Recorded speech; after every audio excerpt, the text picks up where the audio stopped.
of a life whose absence will be felt for generations. We meet to honor a man whose presence once commanded his very room, whose voice once summoned the best in us, and whose conviction never doubt. Even the strongest winds of public opinion, President Muhammadu Buhari, GCFR, former head of state and former president of the Federal Republic of Nigeria, has gone to rest. He was first among soldiers in war, first among citizens in peace, and first without ambition or flattery in the heart of his fellow citizens. Yet it was in the quiet and unadorned settings of his private life that his true greatness was revealed. Pious, without show, just without cruelty, humane without sentimentality, temperate without coldness, and sincere without guile. Steady in posture and spirit, dignified in bearing, and commanding in his very presence. His example guided all who surrounded him. Still, it endures. To his peers, he was respectful and without pretense. To those who served under him, he was kind without condescension. And to those whom he loved most intimately, he was unfailingly tender, loyal, and good. His life was a rebuke to vice and a refuge for virtue. The purity of his private character gave radiance to the discipline and integrity of his public service. Even in death, he maintained the serenity that defined him in life. Not a sigh, not a groan, just a quiet submission to the will of God. Such was the man Nigeria has lost. Such was the man for whom our nation now mourns. President Buhari's life was one of austere honor. He stood always ramrod straight, unmoved by the temptation of power, unseduced by applause, and unafraid of the loneliness that often visits those who do what is right, rather than what is popular. It was a quiet courage, a righteousness that never announced itself. His patriotism was lived more in action than in words. His life traced the arc of Nigeria's journey. Born before the independence, he became a young soldier in the struggle to keep our nation whole. In war and in peace, he served with the vigilance and determination, as if the task of watching over Nigeria has been assigned to him alone. From the battlefield to the corridors of power, he remained faithful to the task. He governed the northeastern state and stood as head of state. Years later, he returned to chair the Petroleum Trust Fund, which he administered with Spartan rigor and complete fidelity to the public good. Yet, with all that he had achieved, his most enduring legacy will be carved in democracy, in a time when men had lost hope that change was possible. Muhammadu Buhari put his faith in the people of this country.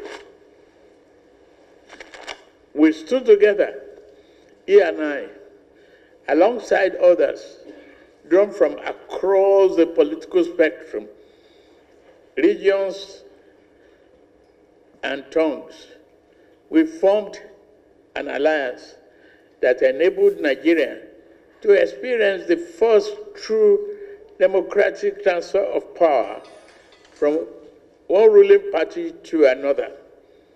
When he was sworn in as our party's first elected president, he led with restraint, governed with dignity, and bore the burden of the leadership without complaint. Those who knew him most intimately understood that the authority of that exalted office never changed him. In the face of pressure, he remained calm. In the face of crisis, he remained resolute. In the face of triumph, he remained modest. Most remarkably, he retained his jovial spirit.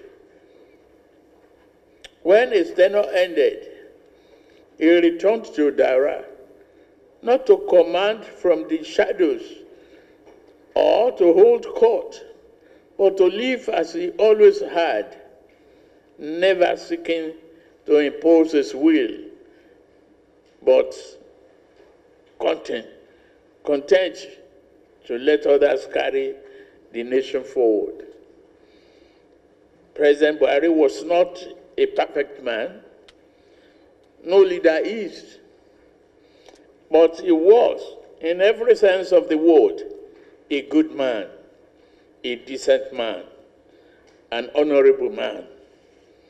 His record will be debated, as all legacies are, but the character he brought to public life, the moral force he carried, the incorruptible standard he presented will not be forgotten. His was a life lived in full service to Nigeria and in fidelity to God. Now he rests, and we who remain must carry the memory of life as a standard to guide us. Let us honor him, not only with words, but with humility in power, discipline in service, compassion in governance, and fearlessness in the pursuit of justice. Our Tuesday, July 15th, 2025. On Tuesday, July 15, 2025, a grateful nation bid farewell to one of our own most illustrious sons. It was a proud honor for me, alongside Vice President Kashim Shettima, to lead the funeral procession to Dara and witness his burial in the dignified manner befitting a great and a noble leader.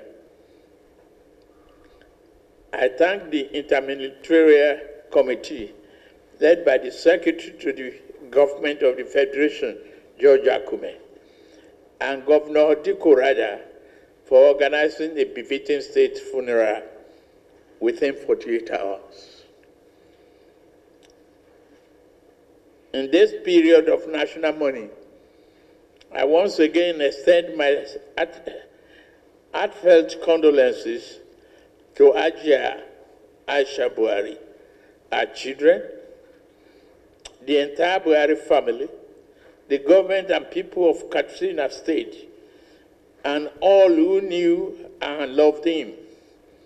Our gratitude will remain with President Buhari's family members, who provided him with the comfort and strength to serve our nation in the various capacities throughout his over 50 years of public service. We honor his service, reflect on his legacy, and pray for the peaceful repose of his soul. May Gazikia, the people's general, the former president, your duty is done. May Almighty Allah forgive his shortcomings and grant him Al-Jannah Firdaus.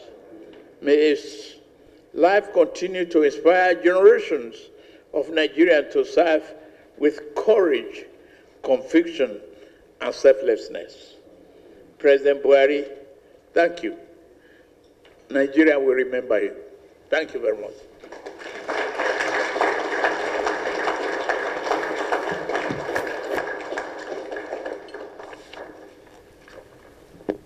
We adopt naming of University of Maiduguri with a new name as Muhammadu Buhari University, Maiduguri.